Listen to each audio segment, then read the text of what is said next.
Entrevista, estamos recebendo o irmão André Lanfray, religioso marista francês. Ele é doutor em História pela Universidade de Lyon, na França.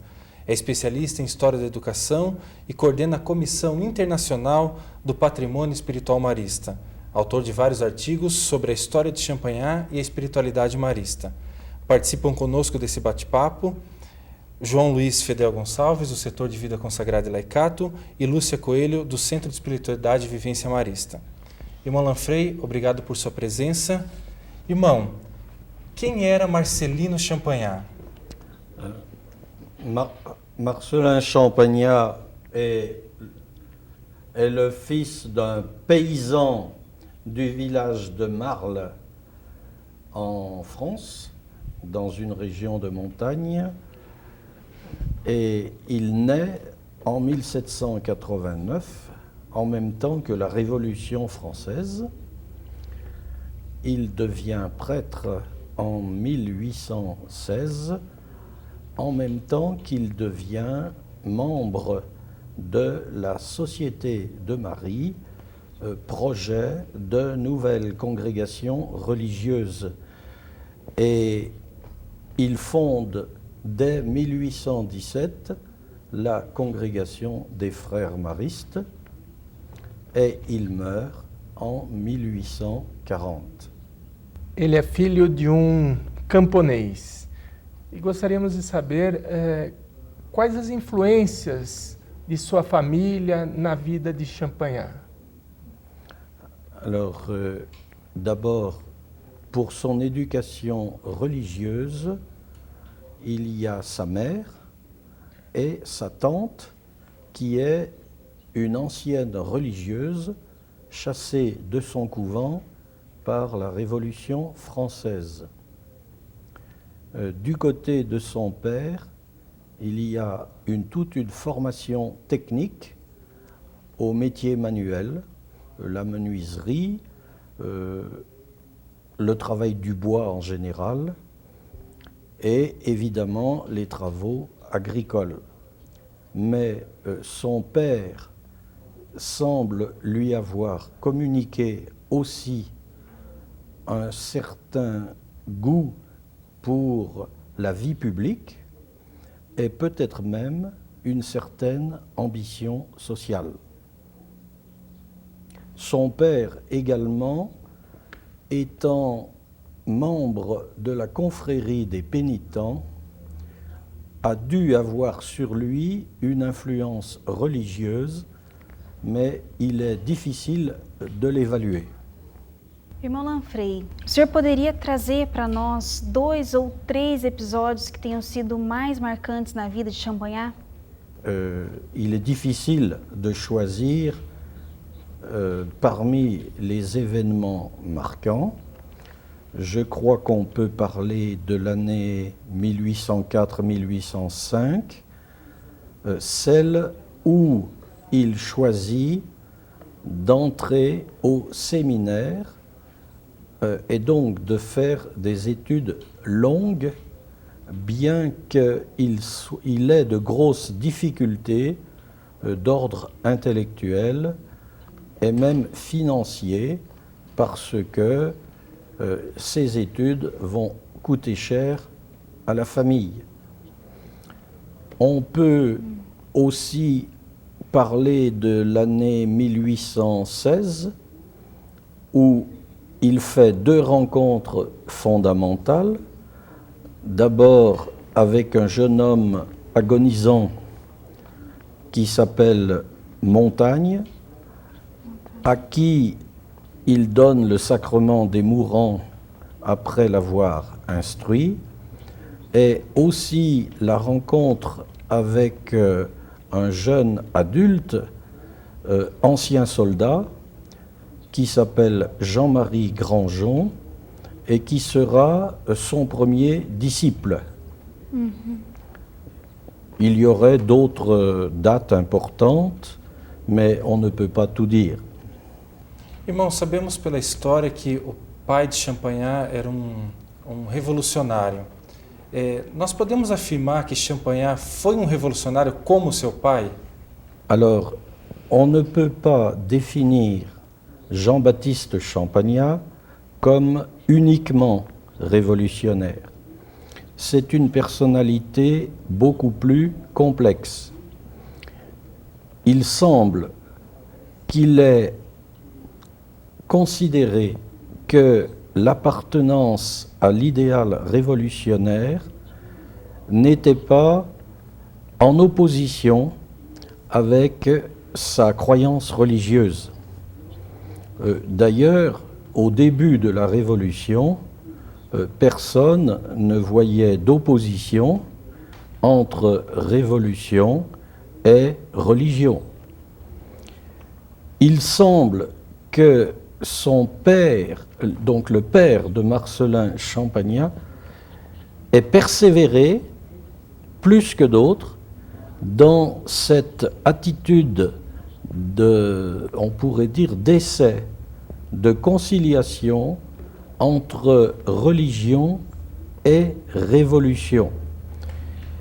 Mais nous manquons de documents pour avoir des conclusions sûres. En tout cas, il me semble que Marcellin Champagnat imite assez bien son père parce qu'il recherche pour les enfants des campagnes, en quelque sorte, il cherche à les libérer par l'éducation, et cette éducation, il la fonde sur la religion. En quelque sorte, comme son père, il associe liberté et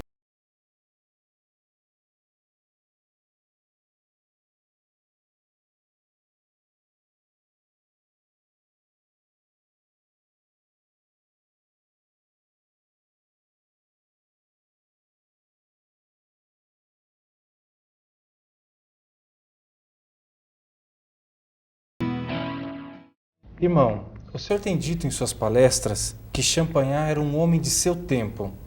Em termos políticos e educacionais, o que isso significa? Eh bien, Champagnat fait ses études sous l'empire de Napoléon. C'est un régime despotique qui, au début, cependant, a rétabli l'Église catholique. Mais dans les dernières années, à partir de 1810, Napoléon devient beaucoup plus dur envers l'Église catholique. De ce fait, les militants catholiques, les prêtres, les séminaristes, comme Champagnat, s'éloignent de l'adhésion à l'Empire et deviennent résistants au régime. Ils se rapprochent aussi de l'opposition royaliste et on peut dire que dans les années 1814-1815, Champagnat est royaliste comme la plus grande partie de l'Église catholique.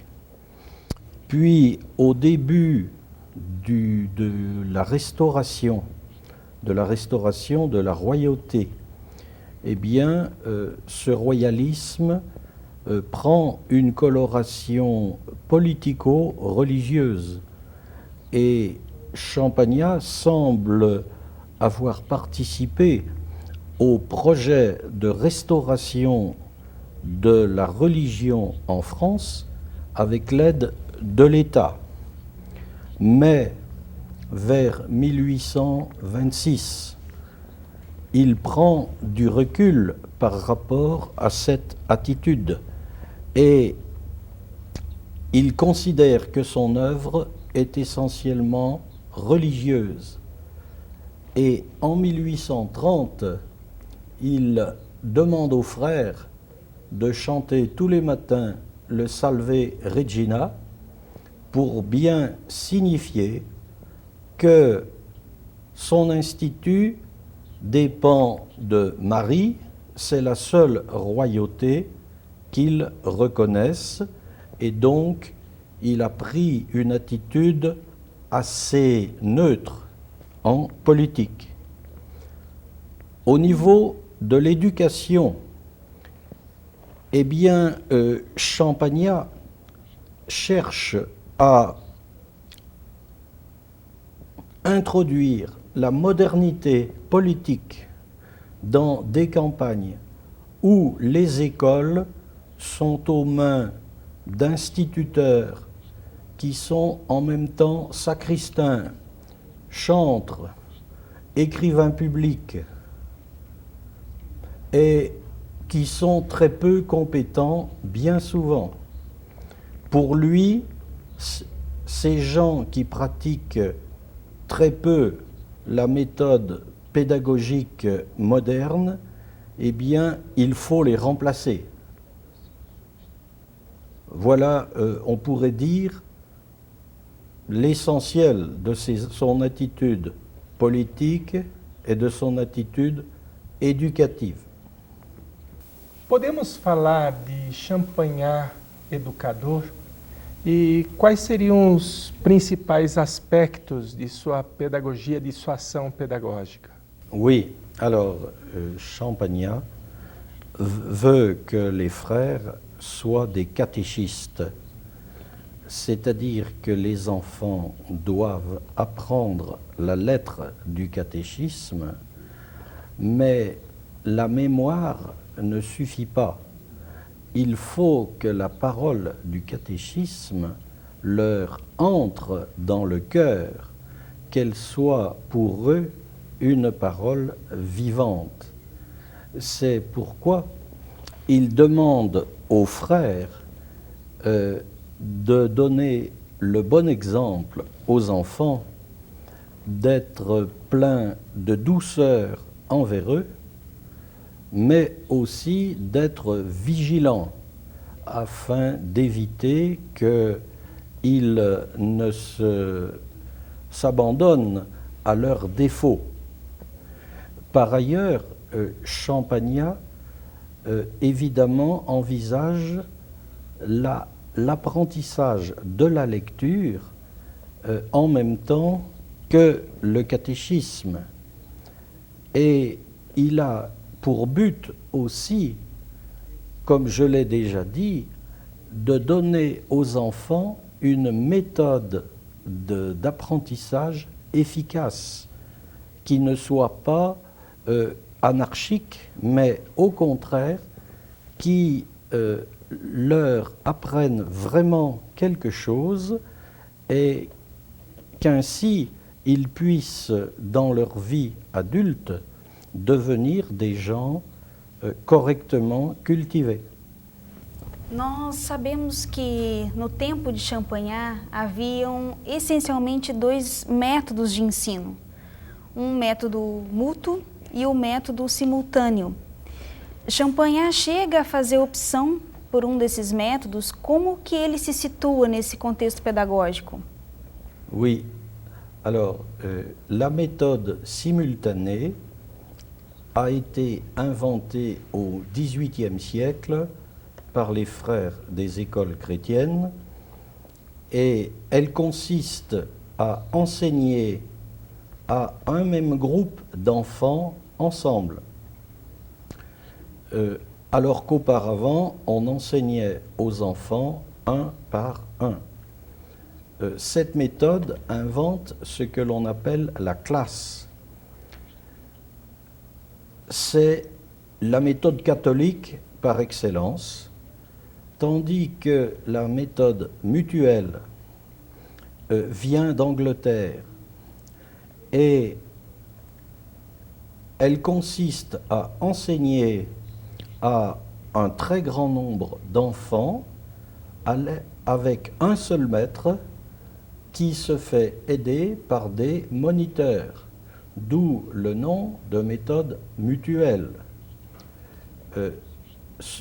Champagnat reproche à la méthode mutuelle d'être étrangère, de n'être pas très adaptable à la campagne et de ne pas accorder de priorité au catéchisme. Donc, très tôt, il adopte la méthode simultanée et il lutte contre la réforme mutuelle. En cela, il est très proche des milieux ecclésiastiques qui veulent une méthode nationale et catholique. C'est une espèce de guerre scolaire dans laquelle Champagnat joue un certain.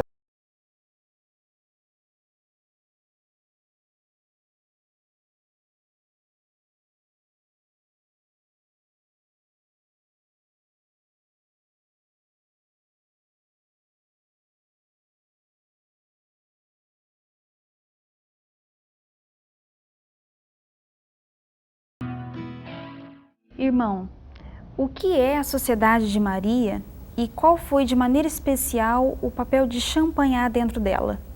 Alors, la Société de Marie se situe dans le grand renouveau des ordres et congrégations religieuses après la Révolution et l'Empire.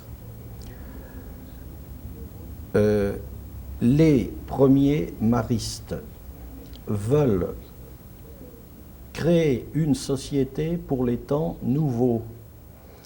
Ils pensent que la société de Jésus était bien adaptée à l'époque antérieure et ils croient que maintenant la société de Marie, c'est la société qui remplacera les jésuites et qui sera sous l'égide de Marie, Marie vue de manière un peu eschatologique, car ces maristes pensent que la fin des temps est proche.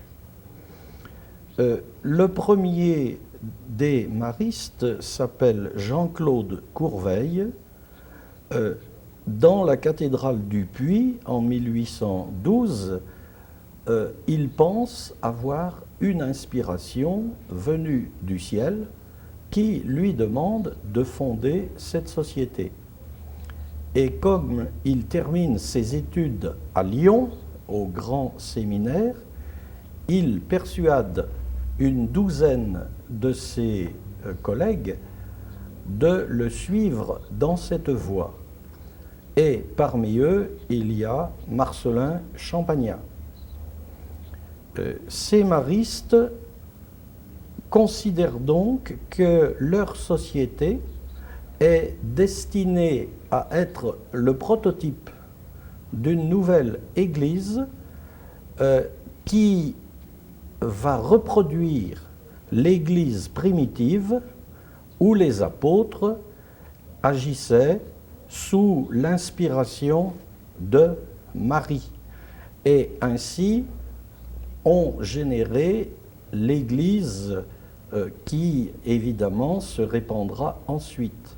Donc la Société de Marie veut copier l'Église primitive pour la fin des temps. Et évidemment, son action va, pense-t-il, s'étaler dans le monde entier. Mais s'ils sont d'accord sur l'objectif, les maristes diffèrent sur la réalisation. Certains d'entre eux, dont le père Colin, pensent que cette société comportera 3 branches. La branche des pères, la branche des religieuses et la branche des laïcs. Champagnat est le seul à préconiser la création d'une branche de frères. Et les autres lui diront, eh bien, puisque tu y as pensé, tu t'en occupes. Et la Société de Marie va donc se développer selon différents axes qui vont avoir une histoire à la fois une et diverse. Considerando isso, Podemos afirmar que o carisma marista dos irmãos maristas corresponde ao carisma da Sociedade de Maria ou devemos falar de diferenças? Como situar esses dois carismas? Alors, il y a un charisme global que j'ai un peu exposé. La Société de Marie est destinée à l'action apostolique à travers le monde sous l'inspiration, sous la protection de Marie. Mais chaque branche aura son charisme particulier. Par exemple, chez les frères, le charisme, ce sera l'éducation populaire. Chez les pères maristes, ce sera la mission intérieure ou mission extérieure, la prédication, les collèges, les séminaires, bref, tout ce que font les ordres religieux. Chez les sœurs maristes, eh bien, c'est l'éducation des fillettes et des jeunes filles et une vie assez fermée dans des couvents. Et puis, pour les laïcs, il y a des tiers ordres et en somme, les laïcs maristes vivent la vie religieuse, mais sans signe extérieur, sans abandonner leurs activités. Et de ces laïcs maristes va venir plus tard une société missionnaire qui notamment, donc faite de femmes, qui notamment aidera les missionnaires maristes en Océanie. Donc vous voyez, il y a au moins 4 charismes qui s'unissent dans le charisme mariste. Irmão, nessa nova congregação que nascia, como era o relacionamento de Champagnat com os primeiros irmãos? Alors, ils sont extrêmement intéressants et ils ont beaucoup évolué. Au début, Champagnat n'est que le directeur spirituel des frères, il n'est pas le supérieur. Les frères sont d'ailleurs groupés en une association qui a son autonomie. Et dans un deuxième temps, Champagnat va venir vivre avec les frères. Et donc, il va pratiquer un compagnonnage extrêmement proche. Ce qui est très exceptionnel à cette époque, parce qu'un prêtre fait partie, on pourrait dire, des classes élevées de la société, tandis que les frères sont des classes très basses. Donc Champagnat a su abandonner tout ce qui était sociologique dans sa condition de prêtre pour devenir le compagnon des frères. Puis, dans un troisième temps, en 1825 plutôt, les frères l'élisent comme leur supérieur. Et à ce moment-là, donc Champagnat, eh bien, se met à les diriger avec beaucoup plus de fermeté, mais sans abandonner une grande proximité avec eux. C'est ce qui fait que les frères auront tendance à considérer Champagnat plutôt comme un frère que comme un prêtre. Et par exemple, bien que Champagnat ait été père mariste, les frères considèrent encore aujourd'hui qu'il leur appartient. C'est tout à fait intéressant. Alors, c'est aussi intéressant parce que nous voyons un Champagnat qui est en avance sur son temps. Il a su dépasser les hiérarchies sociales pour sans renoncer à son sacerdoce, faire comprendre que la condition de prêtre, eh bien, c'est une condition qui peut être aussi très proche du peuple. Irmão, falando nos primeiros irmãos, qual foi a importância do irmão Francisco, primeiro sucessor de Champagnat, para o Instituto Marista? Eh bien, c'est un personnage effectivement très important. Disons que